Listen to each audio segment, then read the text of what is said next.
India तो बड़ी बड़ी टीम्स को नहीं छोड़ता, फिर तो जिम्बाब्वे तो एक बहुत छोटी सी टीम थी, बहुत माइनर सी, ये तो भाई अभी उसको फिलहाल गुस्सा भी था। व्हाट अ मैच यार, क्या मैच हुआ आज, और ऐसा ही होना चाहिए था। तो ऐसी ही क्रिकेट उनकी तरफ से आनी चाहिए जो कि आज आई, और बहुत जबरदस्त मैच हुआ। पूरा फायदा उठाया कमजोर ऑपोजिशन का, जिम्बाब्वे को उड़ा के फेंक दिया। नजीब भाई 26 कभी वीडियो गेम में क्रिकेट खेली आपने? हाँ ये चीज, ये वीडियो गेम खेला था आज। हाँ हर बंदा जोर से मार रहा था, हर बंदा जोर से मार रहा था। सिर्फ ईशान किशन ने पहली बॉल आराम से खेली, दूसरी बॉल पे उन्होंने शुरू करा। वो सिर्फ गुस्सा निकाल रहे थे। बेशक जिम्बाब्वे की टीम थी, लेकिन वो जो पुरानी इंडिया की टीम जो T20 में बैटिंग किया करती थी, फियरलेस बैटिंग हमें वो देखने को मिली। तो जितनी अच्छी, जितनी तगड़ी उनकी बैटिंग है, जितनी तगड़ी उनकी बॉलिंग है, उन ऐसी टीमों को फर्क नहीं पड़ना चाहिए, ना पड़ता होगा। तो इंडिया का जो बैटिंग का अंदाज है, जो हमें पिछले काफी टाइम से देखने को मिल रहा था, तो काफी टाइम से मुराद ये है कि 2, 2.5, 3, 4 साल से इसी तरह से खेल रहे थे तेज। और अभी जब ये नए बीच में टैलेंटेड प्लेयर आए हैं, वैभव सूर्यवंशी, ज़ाहिर है अभिषेक शर्मा नहीं चल पाया उस तरह जिस तरह इस मैच में उससे पिछले, लेकिन पिछले अगर 2, 2.5 साल की बात करें तो उसने जिस तरह से खेला है। और तिलक वर्मा आज फिर, तिलक वर्मा का कभी समझ नहीं आता, कभी थोड़ा जैसे आयरलैंड के खिलाफ काफी टाइम लेके खेल रहा था, लेकिन आज इस तरह की बारी खेली है और द रेंज ऑफ शॉट्स वो काफी इमेंस है। और क्या जबरदस्त बैटिंग परफॉर्मेंस, शुरू से आखिर तक जो आया उसने सिर्फ आगे का सोचा कि ज्यादा से ज्यादा रन कैसे बना सकते हैं।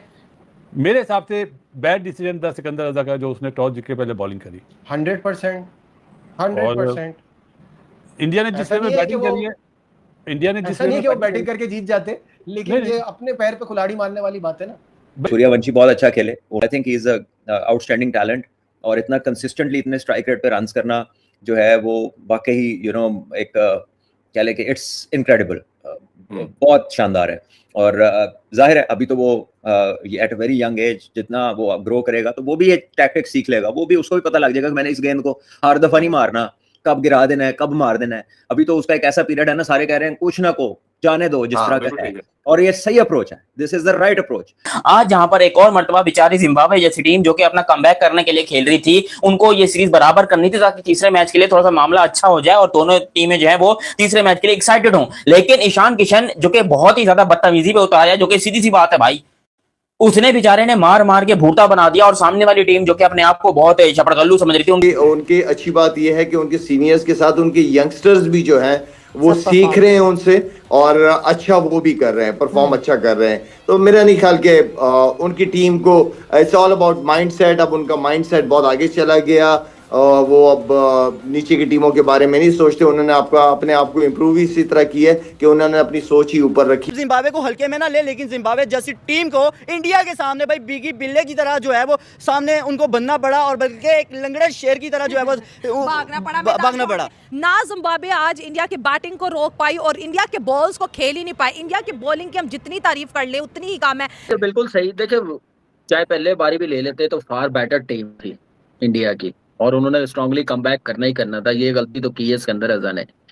इधर आप देखिए कि इंडियन टीम पे थोड़ा सा प्रेशर तो होता है ना, लेकिन थोड़ा सा प्रेशर तो आता है, तो मुझे लग रहा है कि सिकंदर गलती कर गया। लेकिन जब आपका कुछ स्टेक पे लगा होता है ना, ठीक है दोनों टीमों में बहुत डिफरेंस था, लेकिन जब स्टेक पे लगा होता है ना आपका कुछ भी, तो उस दिन ऐसा खेलना बड़ी बात होती है। और जिस अकलमंदी से ईशान किशन, श्रेयस अय्यर और फिर तिलक वर्मा, जिस तरीके से इन्होंने इनिंग्स को एक दूसरे के साथ स्टिच टुगेदर किया। अभिषेक शर्मा 8 बॉलों में 8 रन बना के आउट जरूर हो गए। फिर आया वैभव सूर्यवंशी और नगारवा का मुकाबला। अब मैं हमेशा यही बात कहता हूं, ये जिन कंडीशंस में वैभव को नहीं खिलाना था वहां खिलाया, जहां खिलाना चाहिए था वहां इंग्लैंड के खिलाफ ड्रॉप किया, और फाइनली जिम्बाब्वे में बिल्कुल सही कंडीशंस में खिलाया। क्योंकि ये हरारे का जो मैदान है ना, ये कोई छोटा मैदान नहीं है, लंबी लंबी बाउंड्रीज है। इसी मैदान के ऊपर इसने 80 बॉलों में 175 रन मारे हुए। कंडीशंस उसकी बैकहैंड पे उसको पता है, बड़ा जबरदस्त किस्म का under 19 world cup Vaibhav Suryavanshi ने लगाया था, और ये बात हम सबको पता है। गौतम गंभीर की स्टेटमेंट आई है वैभव सूर्यवंशी पे। उन्होंने कहा कि Vaibhav Suryavanshi is a god gifted talent. There is no doubt about that. We have seen in the IPL that he can tear apart any bowling attack in the world. We want to give him full freedom and full confidence going forward. It's still early days in his career. England tour was a great learning curve for him. Hopefully he will do well in Zimbabwe. We want to give him long rope, but let's see how he performs there in Zimbabwe, because Sanju Samson is also waiting for his chance. It's a great one for him to showcase his talent on the world stage. लेकिन युवराज सिंह ने तो हिला के रख दिया सूर्या को। क्या युवराज ने कहा भाई ठीक है, जनरेशनल टैलेंट है, बहुत कमाल है, ये मेरा बॉस है, लेकिन हिलते गेंद को खेल नहीं सकता, तो इंटरनेशनल क्रिकेट ऐसे खेली नहीं जाएगी। He has to improve. और दूसरा जो ये हॉरिजॉन्टल बैट शॉट मारता है आगे से, उसमें ये इंडिया की पिचेस पे पाटा पिचों पे तो मार लेगा, लेकिन आगे तगड़ी टीमों के अगेंस्ट फंस जाएगा। तो ये दो चीजें अगर ये ठीक नहीं करेगा तो I don't see him going having a long haul in international cricket. गलत बोल रहे हैं, गलत बोला। अच्छा, अभिषेक के लिए नहीं बोल रहा, इसी के लिए बोल रहा है। बिहार और पंजाब के चले जा रहे हैं। अभिषेक तो अपना लौंडा है ना, तो कैसे बोलेगा? Punjab and Bihar sir. अगर अक्सर सिटी तो उधर भी है, एग्री। अब बात तो सही करें, बाकी लड़का ये तगड़ा है भैया, ये करेगा वर्ल्ड रिकॉर्ड्स। दोनों अच्छे हैं, अभिषेक भी अच्छा है, बोल लेकिन इनको ना बीच में बोलना नहीं चाहिए। ये इतना बड़ा प्लेयर है ना, ये तो क्या, वो अभी 15-16 साल का बच्चा है, अभी आया है, खेलते हुए बॉल को डर, उसको ये है कि डर नहीं है उसके अंदर, बेवकूफ खेलता है। और आईपीएल का रिकॉर्ड किया है यार उसने, सभी खेले ना, ये सभी खेल रहे थे, सारे चैंपियन खेल रहे थे यार, तो वही क्यों रन कर दिया? वहाँ हिली भी बॉल थी, वहाँ बाउंसर भी हुए, तेज भी हुए, उसके सर पे भी लगी, तो ऐसा स्टेटमेंट शो अच्छा नहीं लगता। मतलब ये कहता है इतना बड़ा प्लेयर, वर्ल्ड क्लास प्लेयर। आपकी बात सही है। और दूसरा, ये बहुत डिफरेंट है, ये बहुत आगे जाएगा। हाँ, गौतम का बनता था बात करना, वो ठीक है, गौतम ठीक है, ऑफिशियल स्टेटमेंट आया ना, तो ठीक है। कि आज आपने एक चीज देखी कि भाई जब जब इंडिया पहले आके बैटिंग करती है वो इसी तरह ही बैटिंग करती है, चाहे स्टार्ट थोड़ा सा स्लो हो जाए, चाहे आपके दो ओपनर ना चल सके, जो तबाही मचाते हैं। वैभव ने ओवर में वैभव ने धोए हैं छक्के। मैं मानता हूं कि अभी वो इससे अच्छा कर सकता था। ये तो 20 रन किए एक ओवर में, अगर वो इतना करके गया तो वो इससे अच्छा कर सकते थे। अगर इंडिया के ओपनर नहीं चले तो इंडिया 219 रन बना के चली गया। तो आप देखें कि अगर वो दोनों चल जाते फिर क्या होता। ये टीम वही वर्ल्ड कप वाली टीम वापस आ चुकी है। आप देखें ना, वहां पे भी ऐसे होता था कि अगर ओपनर नहीं चलते थे तो कोई मिडिल ऑर्डर से आके परफॉर्म कर देता था। अभी ये पीछे कुछ सीरीज चल रही है, वहां पे मसला ये हो रहा था कि सिर्फ 2 बंदे परफॉर्म कर रहे थे, अभिषेक और वैभव। इनके ऊपर टीम डिपेंड करना शुरू हो गई थी कि अगर ये परफॉर्म करेंगे तो इंडिया जीतेगी।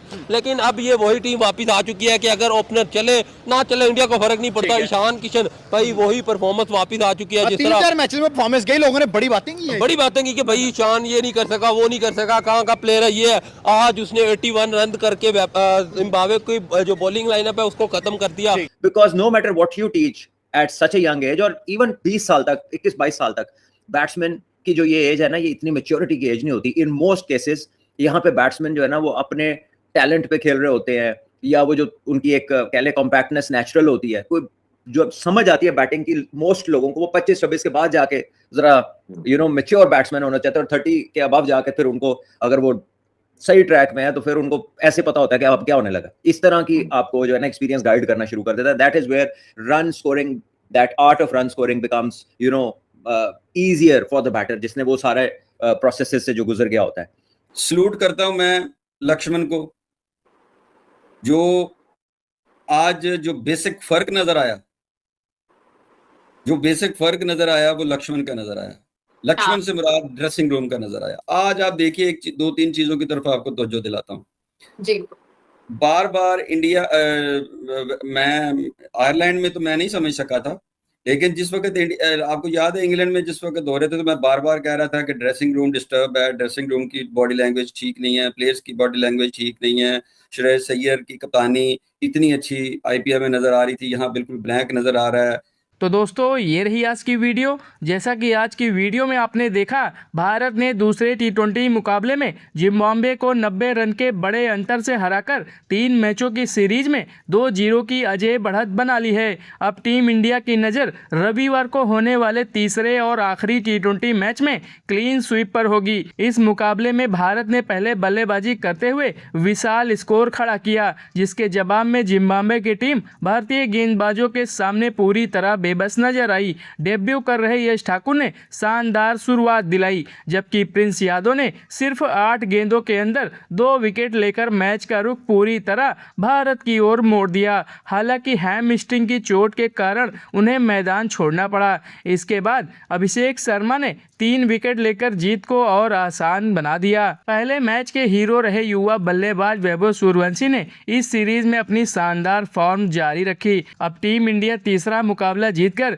जिम्बाब्वे का पूरी तरह सफाया करने के इरादे से रविवार को मैदान में उतरेगी। तो चलिए दोस्तों, ये रही आज की वीडियो। आई होप आप सभी को आज की वीडियो पसंद आई होगी। अपनी राय हमारे साथ कमेंट बॉक्स में जरूर साझा करें। मिलते हैं ऐसे एक और नए वीडियो में। नमस्कार।